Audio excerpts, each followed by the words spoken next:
9:30 p.m. And it's a big opening night show and party at the Coconut Grove.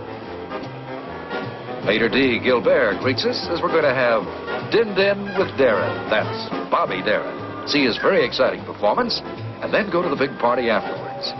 The place is packed with fans, Bobby's family, Sandra D., who's more nervous than Bobby, his son Don, who's looking for stars, and good friends like George Burns and Jack Benny.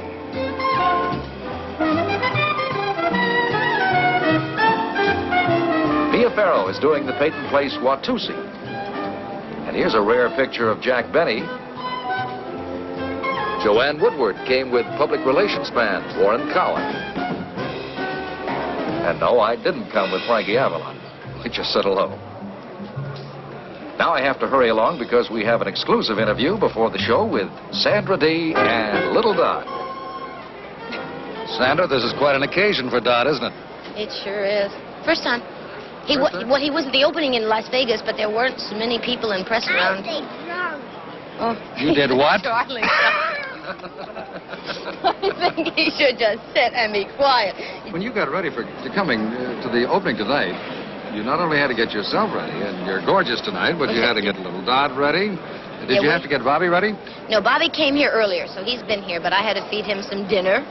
And we got through the tuxedo. You'll please sit still. We had a little problem. No, he doesn't. We had a problem with the tuxedo, though. So we had, we're a little bit late trying to sort of make shift suspenders for him. But he's here in all his fresh glory. What about your career? When did you get a chance to squeeze this in? Well, I start a film next month at MGM called... You think you'll be able to do it? Oh, yeah. He comes usually. It really works out well. He goes to school for 3 hours, and I have my mom pick him up at noon, and he comes and he has lunch and spends a couple hours on the set. Well, we talked about Dot. I want to ask you quick before you get away. What's Bobby Darin really like? The most patient, lovely man, and nobody believes me. They all believe he's sort of smart and fast and, got a terrible temper. He's lovely. He's the easiest man in the world to live with. I've only lived with one, but I assume, that he really is easy. I'm the one that... What are his pet dislikes? Dishonesty. Which is why he's been called cocky and fresh and smart, is because if someone says, do you like this dress, he will look and say no. If he doesn't like it, he says so. Thank you. Thank you very much, Sandra. Now it's showtime, and this is an especially big night for the young performer. This is Bobby's 10th anniversary in show business, and he's had a phenomenal career. He started as a teenage rock and roll singer. When he made it big with the kids, he aimed his talents to the older folks. And he had the help of the big stars like George Burns.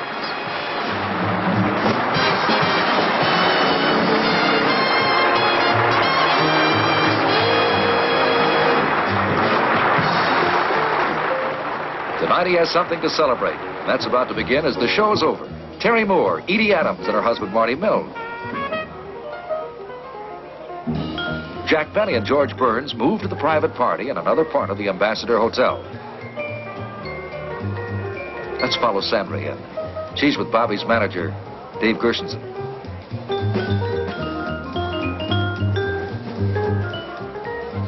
This party has something for everybody. Dancing. Ben Gazzara and his wife.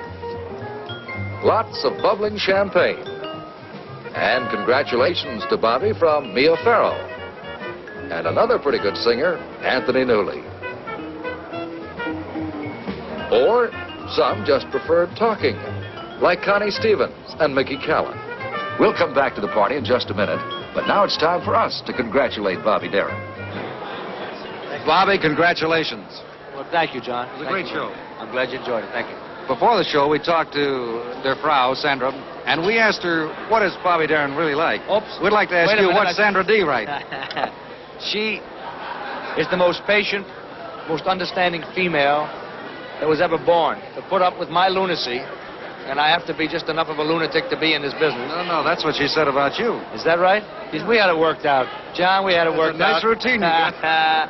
No, it's the truth. When you're in the same business, it becomes difficult at times to remember that that the other person is in the same business, And I think both of us work at remembering it, and that's why I think we're as happy as we are. And as they say in Yiddish, Alavai, it should last forever that we are this happy. But it does take effort. Yes, it does. No question about it. How did you meet? We met while we were both doing a film called Come September. The year was 1960. The place was Portofino, Italy. And I don't think could be anything more romantic or lovelier as a meeting place. And hit it right off. She hated me and I loved her, and that was it. No, seriously, how did you hit it off? Oh, I swear, I'm not kidding. She didn't like it? Oh, my opening, she's a Russian, and I'm Italian. And my opening line to her after I met her was, I think your grandfather goes to sleep with Cossack boots. Bobby, no. And she looked at me like I had 3 heads, which I think I may have had at the time. And the next thing you know, it was like, oh, no way in the world could she stand me. She'll tell you. And I kept, you know, bugging her and trying to annoy her and trying to get a rise out of her. And I realized I was falling in love with her.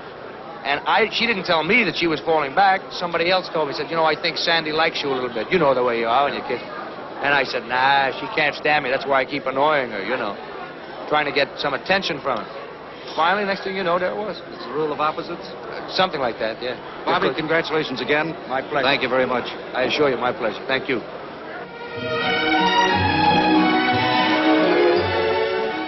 The party, the music, and the champagne are still going strong. And now the climax of the evening for Bobby.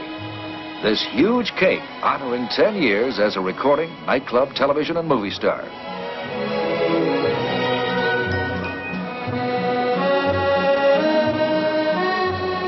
Peekaboo. It'd be funny if Frank Sinatra popped out of the cake. For Bobby, it was quite an evening. A standing ovation, family, good friends. For us on Hollywood Backstage, a long day from early breakfast to this late party. It could only happen this way in Hollywood.